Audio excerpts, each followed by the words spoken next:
every solar festival, in this case Scorpio, has a keynote. And the keynote for Scorpio is "Warrior am I, from the battle I emerged triumphant." And I can't help but think what a beautiful keynote that is in relationship to what you read to us this morning. The actual solar festival time is at 5:06 Tuesday morning. However, this is it will be one of the last super moons, as it's called, for some time. And so therefore, that means it's even more intensified. The energy for us is more intensified. The energy actually began around about the 23rd of October, and will continue through the 1st of November.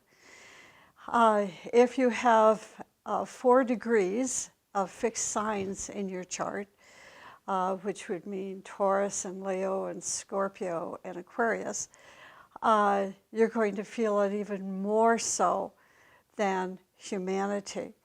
What you're going to be feeling is a lot of tension, issues coming up in your life that are going to be challenging you to resolve. And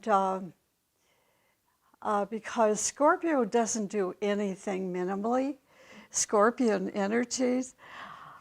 In fact, sometimes when someone tells me they're a Scorpio, I run. Because they are intense people. Also, my immediate last life, I was a Scorpio.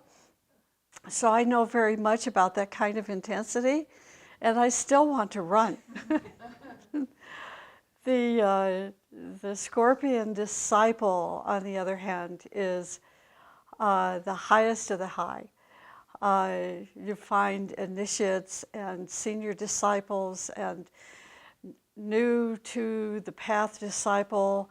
When you find them in this sign, in the constellation of Scorpio, you know you have someone that's going to cover your back. They're going to protect you. They're going to support you in your vision, and you with their own vision. And there is the best friend that you can have, best co-worker you can have. If, on the other hand, they're the lowest of the low, run. But if you can't get away from them, what you want to do is study psychology through them. They truly, some of them are classic textbook examples of extreme mental health situations. But like I said, they teach us, at least they certainly are still teaching me, psychology, esoteric psychology, the nature of, that's possible in a human being. Not the kind that we prefer to experience and live with and have in our circle of friends, but they're a teaching example of certain types of people in the world. I don't have time this morning to give a list of names of the highest and the lowest, in this sign, but you can certainly do your research. You can even Google, what personalities were born in the sign of Scorpio, and then you're going to see. The other thing, before I get started this morning, I wanted to remind you that practicing, observing, preparing for, making ourselves ready for each solar festival is part of one of the major threads in the foundation of the teaching.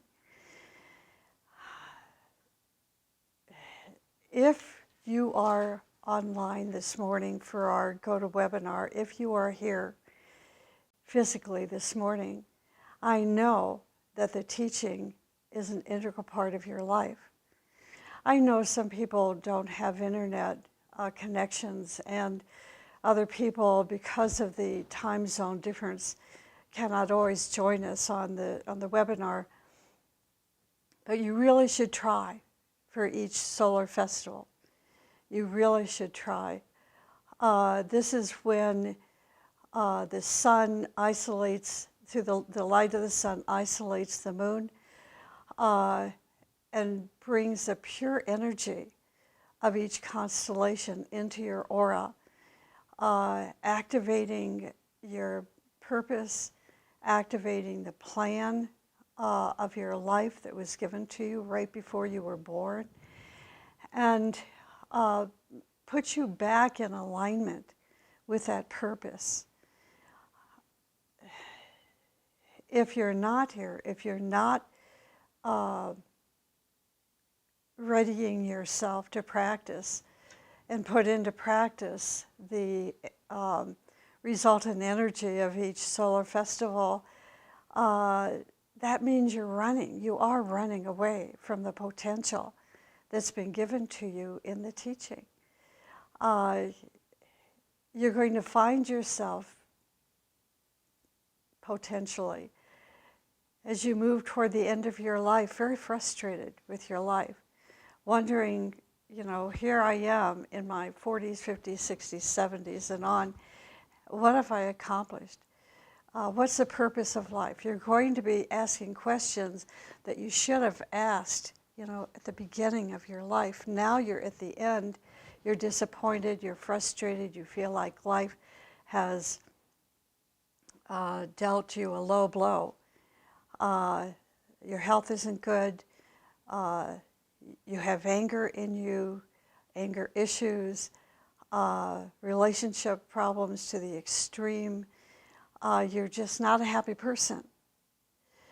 But when you put yourself on a spiritual path, and particularly for us in our lineage and belief system, but observing, preparing ourselves, making ourselves ready to receive this energy for every solar festival, realigns us month after month after month as the light of the sun isolates all the debris, the nefarious issues surrounding the moon, and gives us clear thought, clear inspiration, reignites, if it's needed, your vision and your plan and where you want to go from here on in. But if you're not doing that, then the full moons, as opposed to solar festival, you're really experiencing a full moon. You're experiencing what happens when there's an accumulation that goes from one month to the next, to the next, to the next. All these problems begin to accumulate and then overwhelm you, and then you lose your way.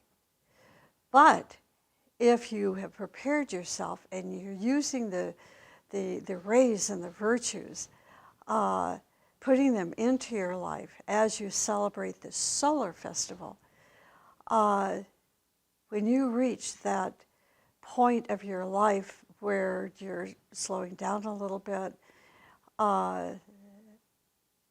slowing down from the outer material life, and aligning yourself more and more to the spiritual life, you'll have such power, such incredible beauty, such an amazing sense of the other worlds that all you can feel and experience is gratitude. Gratitude for this incarnation. Gratitude for all that has been given to you. And you're going to realize what a gift this life was. Okay, so this is just the introduction to Scorpio and to the reason that we want to make ourselves ready to experience each solar festival. With the rest of the time that I have this morning, following when I'm done, Valerie will lead us in a meditation this morning. But I'm going to be sharing the words of Torquem Saradarian. One of his lectures was called Mastering Your Nature. And as a Scorpio, who better, to tell us the nature of Scorpio and how we can best use the energy of this sign. So the title of his talk is called Mastering Your Nature. He says the constellations. Now this is not new. He writes about this and talked about this throughout his lectures, throughout the years, about the solar festivals. When he says that the constellations are far more than groups of stars. So that's something to, take into your frame of thinking. And really, when you look out at the sky at night and you look at the different stars that make up the constellations, and then think about this statement, the constellations are far more than groups of stars. So what does he mean by that? He says we are told that these groups of stars are the bodies of great lives. Now this is the esoteric side of the teaching. He says the constellations are also great energy sources. If you have prepared yourself, if you have made yourself ready to assimilate this energy, then you know that Scorpio is a great energy source. At the time of the solar festival, the sun totally radiates its light on the moon. When the full light of the sun is on the moon, like it will be Tuesday morning at 5:06 Mountain Standard Time, the moon, which is a decaying and lifeless body, is insulated in the solar system by the sun's light. When this decaying body, the moon, is insulated, the energy coming from the constellation finds a direct channel to the earth without any hindrances from the polluted materials emanating from the moon. So these polluted materials, as I was saying in my introduction, do accumulate full moon after each full moon in sequence. And if we are not ready, then imagine every year we have 12 or 13 full moons. By the time we are 40 or 50 or 60 or 70, we have amassed all of this pollution in our nature, and it takes its toll physically, emotionally, mentally, spiritually upon us. But if we have prepared ourselves, made ourselves ready for each solar festival, then this pure energy comes in, knocks out, sublimates, transforms all that pollution and releases more of the light of our soul, the love of our soul, the power of our soul into our aura and into our life. Thus, at the solar festival time each month, a great energy comes to our planet, and we have the opportunity to either react or negatively to it negatively or use it constructively. At other times during the month, the influence of the moon may cause disturbances in that particular constellation's energy that is being transmitted to the earth. But we have tools to like the archer and his bow and arrow, and we can release that arrow.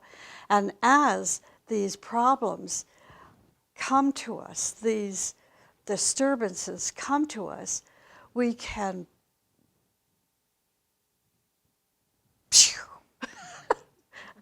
I never was a good archer. Still could never reach the bullseye. Anyway, we can knock it down. But that means that we have to assimilate the pure energy of each constellation so that we have the right arrow and know the right direction that we can knock these disturbances down. Like all constellations, Scorpio transmits a unique energy. It emanates a kind of energy that enables us to either overcome our obstacles or increase our obstacles, depending on our reaction.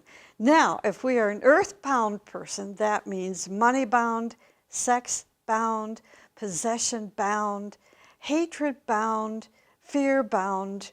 That is what it means to be earthbound. The energy that's coming in is going to do what? It's going to amplify our desire for more money, more possessions, more matter, more of all of these earthbound qualities. But if you are on the path of discipleship, the way Richard was reading to us this morning, the energy will increase our urge to strive and to help make our path a path of victory. Now, don't just let these words go in one ear and out the other. Let them stick to you and think about your life right now during these energies of Scorpio all the way through November 1st and see if you have an increasing urge to strive. See if you recognize victory on this path to where you are right now, victorious moments. Now, as the chapter reads, in olden times, victory meant to attack your enemy and kill him. In the New Age, victory means to master your own nature. Mastering your nature is a victory of Scorpio. When you can master your hatred and separatism and lies and fears and anxieties and vanities, all which make up the false personality, then what happens? We become victorious. It's worth it. It is so worth it to be victorious. It's so worth undergoing these disciplines of discipleship so we can be victorious. Who doesn't want to be victorious? I don't know of anybody that doesn't. As we know, in Scorpio there are 9 tests, but not only for those that are born in this sign, but also for all of those who are disciples on the path of striving and evolution. To make these tests easier to understand, let me share this story he wrote in his book about Hercules. This is an ancient story. There was a land in ancient Greece that belonged to the gods. There was a woman in this land who asked the gods for the power to strike a rock and to bring water from that rock. And this wish was given to her. When she struck the rock, 3 streams of water poured out, forming what? A river. Can you use your imagination? Okay. As soon as the river was formed, a 9-headed hydra came and dwelt near the river in a swamp.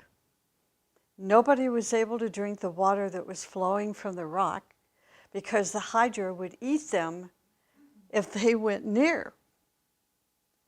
So a great one summoned Hercules and said, "You must conquer this monster." Now just imagine a great one coming to you as a disciple and saying today or Tuesday morning at 5, what did I say, that was 06, and saying you must conquer You must conquer your nature, this Hydra, this monster. And then this great one tells you, I will give you some advice. This advice may help you if you follow it. And here's the advice. It's very simple, 4 words. We rise by kneeling. We rise by kneeling. Hercules remembered the advice of his teacher. He knelt down. He raised the monster up with his hands. When he raised the monster in his hands, what was so interesting is that the Hydra's strength slowly decreased until it completely faded away. The energy, the strength completely faded away. Then Hercules cut off all the heads and buried them under a rock. Hercules returned to his master and told him that he had completed the difficult labor. The Great One told him, now you are a disciple. One of the great signs of a disciple is that he does not live for himself, but he lives for others. This is a very important point in discipleship. A true definition of a disciple is a person who submits his will to a higher will. Do you want me to repeat that? The true definition of a disciple is a person who submits his will to a higher will. For example, your personality will must submit itself to the soul will, or to the will of the hierarchy, or to the will of the great ones, to the will of God. When you do this, you disappear. And the one who is worshipped or recognizes increases in you. See how different this teaching is from the mundane life? This is why those who are on the path of discipleship, you can count in number versus those who are part of mass consciousness. But look at talk about victory. Talk about victory. The one who is worshipped, once it is recognizes, that one increases in us. So discipleship means getting rid of our small self. And to most people, that small self is not small. You know, it's huge. And I wish we had time to really talk about it and discuss it, because it's so important. When we, come to a lecture and walk away from it the way we will this morning, oftentimes it just puffs up a person's ego and vanity, and they go out and they begin to shout about the words of the teaching before they've transformed themselves. So it's building their ego, building their vanity through knowledge. And yet it's like quicksand because they're not practicing. And eventually they walk away from the path because they've been saturated. They're not assimilating. So this idea of getting rid of our small self, making room, there's always the replacement, making room for spiritual values. This idea is echoed in the words of St. Paul, who said, I die daily so that Christ may live in me. Eventually that I, that personal I, disappears. And only the Christ consciousness exists there.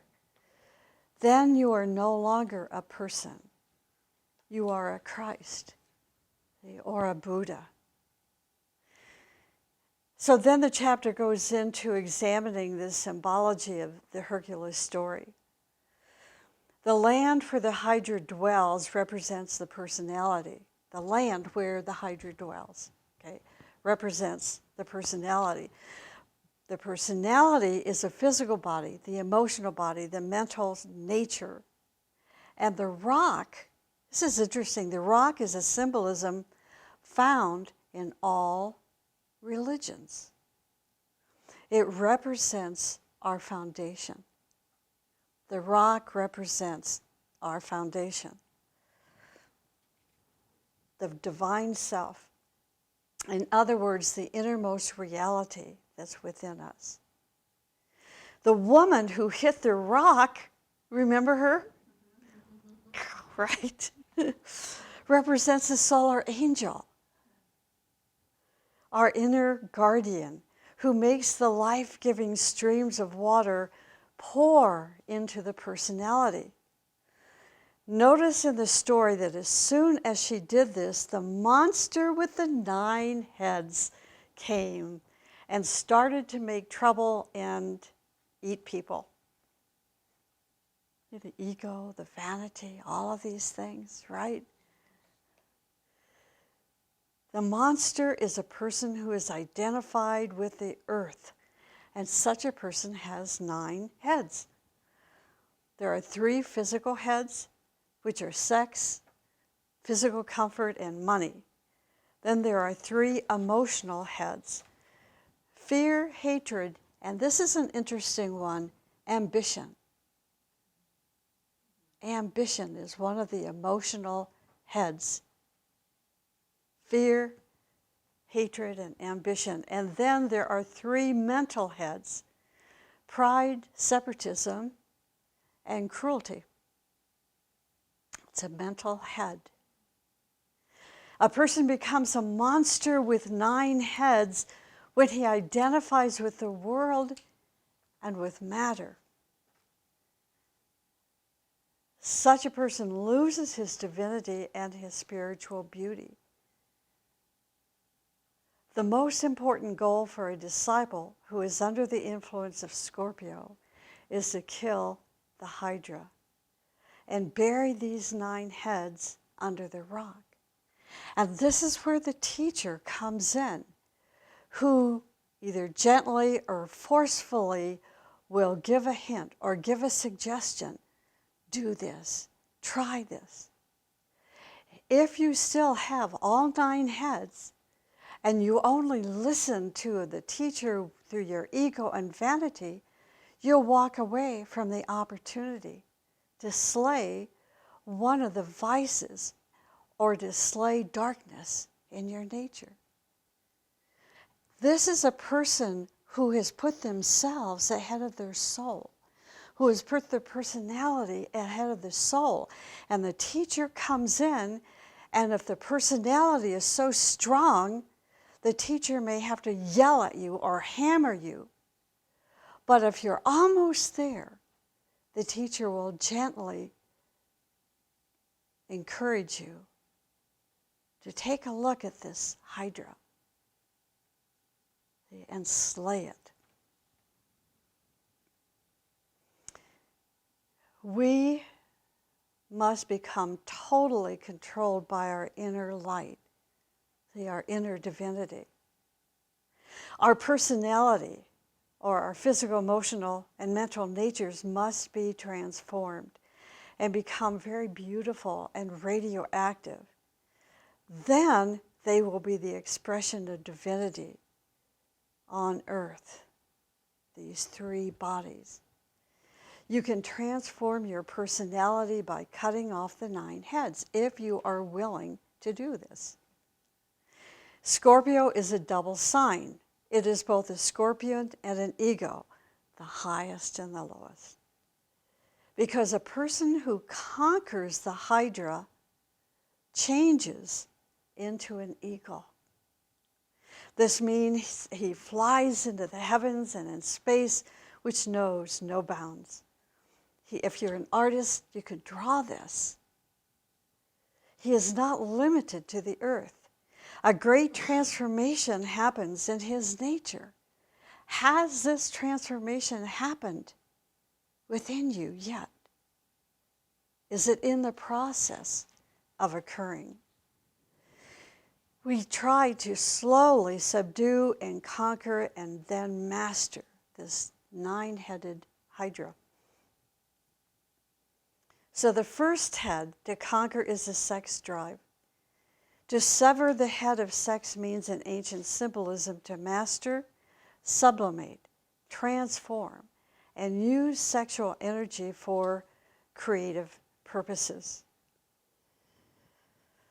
Sexual energy must be sublimated to such a degree that you become creative in your mental and spiritual realms. This is the great labor of Scorpio, and also Taurus, by the way. You know, you cannot separate Taurus from Scorpio any more than you can separate Sagittarius from Gemini. They work together.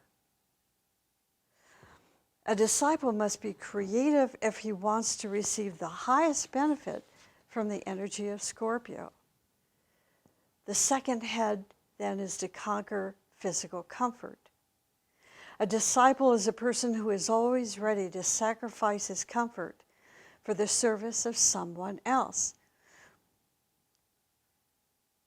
This is not easy to do in this world because comfort is emphasized. A real disciple not only sacrifices his comfort for another person, but he sacrifices all that he is and has for a nation or for humanity as a whole. A disciple under the influence of Scorpio is one who cuts the head of comfort-seeking inclinations. A person who seeks comfort ignores somebody crying outside. And we've all seen this. People like this. He says, I do not want to go and see what is happening, let me sleep. But if he is a disciple, he says, I do not want to sleep now. There is a need, and I must meet that need. And now because of the time, I'm going to move a little bit more rapidly so we can cover as much as possible and then have our meditation. Money. Shall we cut off our money and throw it away? No, of course not. You can't do anything without money. You just can't. You know, if you've been poor like I have been, you know you cannot even meet your basic needs when you're poor. Remember that Hercules took the 9 heads and buried them under the rock, which means that he used all his assets, his qualities, and his personal energies for a noble purpose. See what happened when he put all those 9 cut off Hydra heads, he put them under the rock to transfer the energy from those 9 heads back into the self, the capital S self, and use the energy then for creative purposes through the divine self.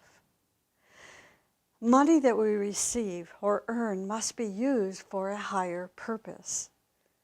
When we use that money for a great purpose, then we sublimate the instinct that attaches us to the money.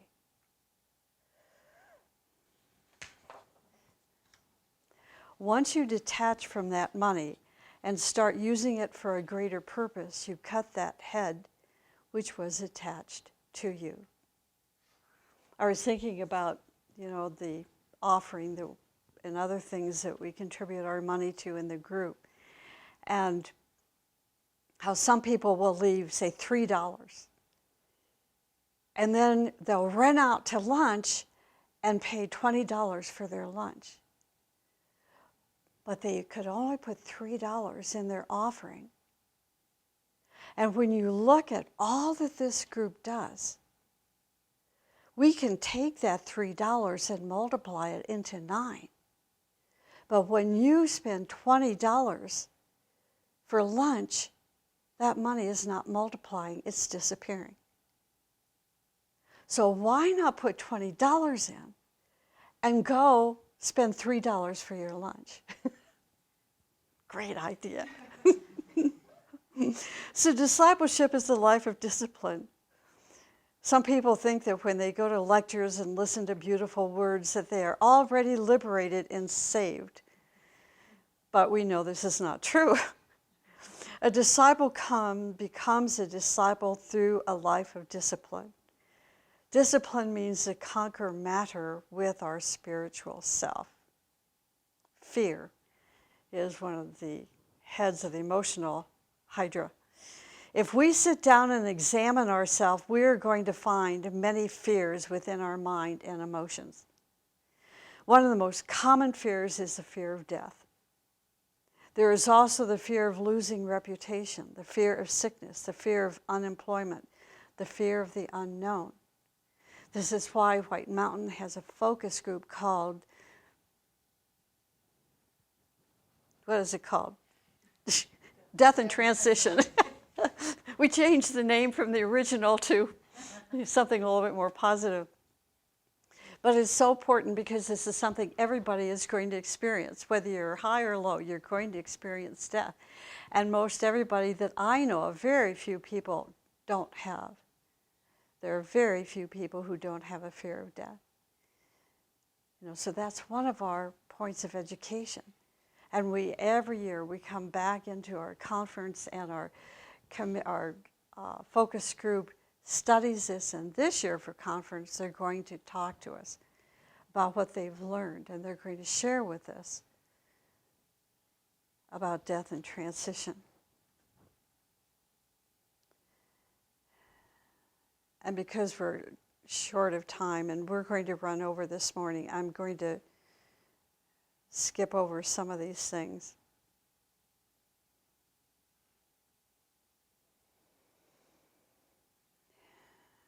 A disciple's motto is, "Warrior am I, and from the battle I emerge triumphant." This is what the energy of Scorpio helps us to accomplish. It's now, in that time, right now. So let us not say, if only. It enables a person to awaken and discriminate between the real and the unreal. And then he becomes a conquering disciple who conquers all that is not worthy within himself. The energy of Scorpio hits such a person and makes him awake. He awakens further. It says, the energy says, "Hey, you there, get up. Come on, wake up and see what is reality. You don't have to keep believing in your silly dreams. The real world is better than that." Then hatred is the fifth hydra. 500 years before Christ, Lord Buddha said that hatred cannot be washed away with hatred. But hatred can be conquered by love. And Christ said that there is no greater love than when a man gives his life for his friends. The sixth head of Hydra is ambition. Ambition is selfish interest along some line of activity. It means to do something only for your selfish reasons and selfish motives, to do something only for yourself. And ambition glorifies his personality rather than his divinity. He says, "Only me. Others have no right to live." Ambition is emotional and not mental. I found that very interesting. Ambition also creates competition. And our world is based on competition.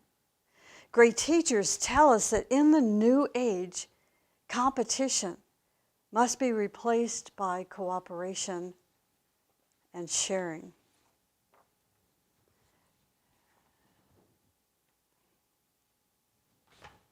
And now, quickly, the three mental heads of the Hydra.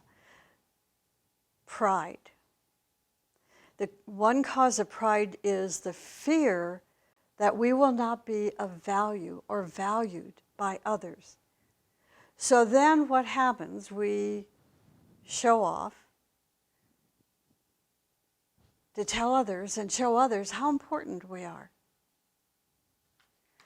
To understand pride, we must go beyond intellectualizing about it. A good way to understand pride is to examine yourself when you were or are prideful. Try to observe how you acted, and you will see how ugly pride is. This will deepen your understanding of pride. And if you can't yet see it in yourself, you're going to see it in others. And then you'll recognize it in yourself. The 8th head is separatism, and the 9th head is cruelty. How will we know when we have slain the heads of the monster? We will know that we have cut off all 9 heads when we take the 3rd initiation of transfiguration. This initiation is the first major step to raising ourselves into divinity.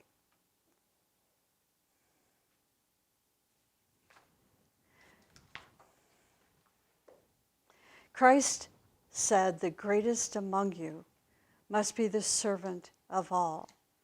We rise by kneeling.